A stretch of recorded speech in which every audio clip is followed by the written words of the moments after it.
Практично будь-якій собаці рано чи пізно буде потрібен поводок для вигулу. І якщо ви сумніваєтесь і не знаєте, як обрати найкращий поводок для собаки, то ми допоможемо вам в даному відео. Як обрати кращий повідець для собаки? Перш ніж розглядати всі доступні в магазинах варіанти в пошуках кращого, варто уточнити один важливий момент. Обрати поводок слід виключно за його призначенням, а питання дизайну відсунути на другий план. Найпростіші моделі повідків виглядають досить непримітно. Це проста брезентова, нейлонова або в кращому випадку шкіряна стрічка з ручкою-петлею і невеликим металевим карабіном. Втім, за невибагливою зовнішністю ховається відмінна універсальність. Такі моделі однаково добре підходять для привчання щеняти до повідця, дресирування та повсякденних прогулянок.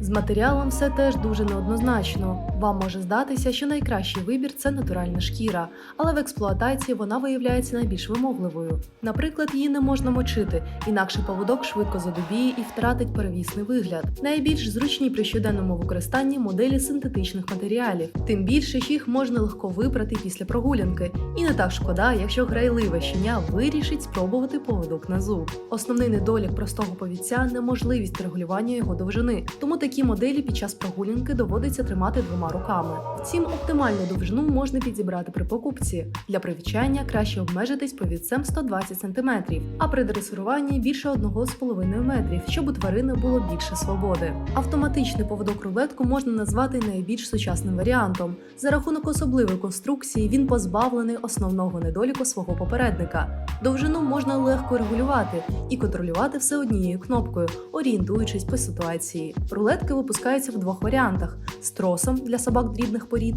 зі стрічкою для всіх інших.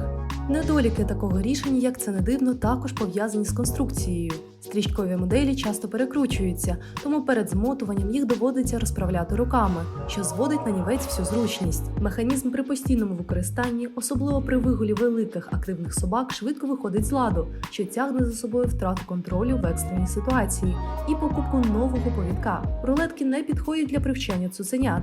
Через постійний опор стрічки або троса собака звикає тягнути вперед і продовжує робити це навіть при переході на нейлонові або шкіряні вироби. Легке регулювання довжини погіршує контроль собаки при дресируванні. Серед аналогів повідці ланцюжки виділяють сувора краса і відчуття надійності. В цілому, за основними якостями, вони практично аналогічні звичайним нейлоновим моделям, але все ж серйозно поступається їм. Ланцюжок важкий сам по собі і постійно провисає, збираючи бруд. Шерсть довгошерстих собак може застрявати між ланок, що буде доставляти серйозний дискомфорт вихованцеві. Якщо пес починає рватися вперед, утримати ланцюжок через невелику товщину другою рукою вкрай проблематично. Крім основних повідків, також існують вузькоспеціалізовані моделі. Для повсякденного використання вони незручні, але в певних ситуаціях показують себе з найкращого боку. Водилки, петля під руку з карабіном, застосовується при поїздках в громадському транспорті з великими собаками, так як дає максимальний контроль.